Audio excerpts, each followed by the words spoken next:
Good Wednesday morning.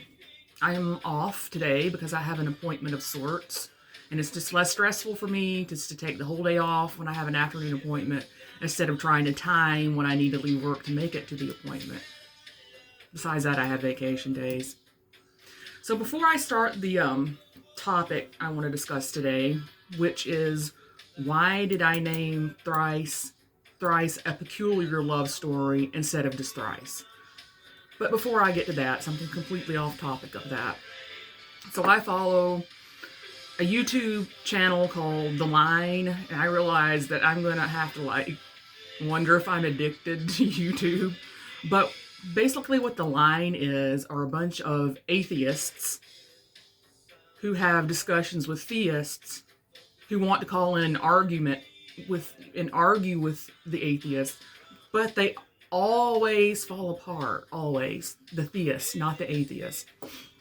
And there was one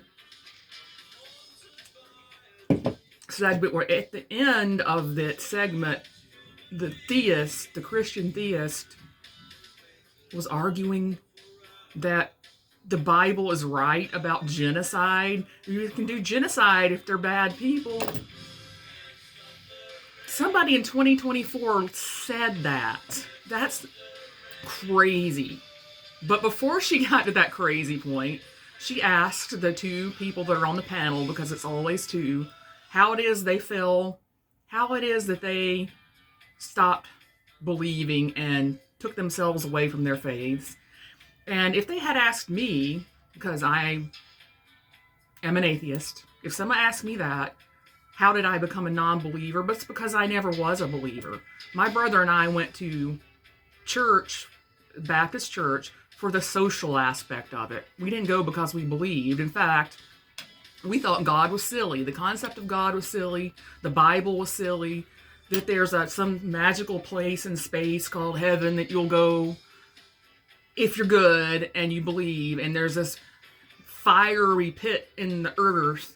Like, where is it at? Because we already knew what was beneath the walking surface of the earth, the mantle, the core, all of that. We already knew that from science. So where would hell be? Is like heaven on the top of the earth in space and hell's on the bottom of the earth in space? Like, where is it? But my brother and I were intellectual, and still are. Not bragging, it's just the truth. So, finally to the topic. Why did I call it a peculiar love story? Because it's peculiar. Now, it said in my writing that Harlow looks peculiar. I've touched on this before. And that's why I use that particular word, not unusual love story or different love story. Because I'm addressing not only romantic love as far as featuring people that are older than 35 being in a romance story. And no, this is not erotica. I'm not going to bill it as that, because I suck at writing sex scenes, so there's no way I could write erotica, but it's still a romance story. And so I'm featuring people over the age of 35 in romance, which is very rare from what I understand, that older women actually want to be represented in romance and erotica, but they're just not. So that's one thing that's peculiar about it. Another thing is I address other types of love, not just man and woman who are straight in a relationship. There's the whole dynamic between Harlow and Trevor and Lynn, but that was a different kind of, a peculiar kind of love, a different kind of love. And then I was thinking about this morning, and that's why I decided to do the topic, because I was just like awake like a lot of times last night. So instead of being all stressed about the fact that I'm an insomniac, I just sit there and I just accept it, and I just think about stuff and that's calming. And I was thinking about how the dynamic between Sebastian and Graham changes. So let's how many years? 13. I think Sebastian's 13 years older than Graham. We'll just say it's 13. I'm not really good at math in my head particularly. And when Sebastian met Graham, it was as to him reaching out to Graham because some abuse had happened to him in front of an audience and in front of cameras. With Sebastian reaching out to him to comfort him and develop a relationship where he was kind of a mentor, I think. Might have been kind of one of the roles. And both of these guys are straight as a pin. So they don't have any kind of like romantic interest in each other at any time, but they love each other.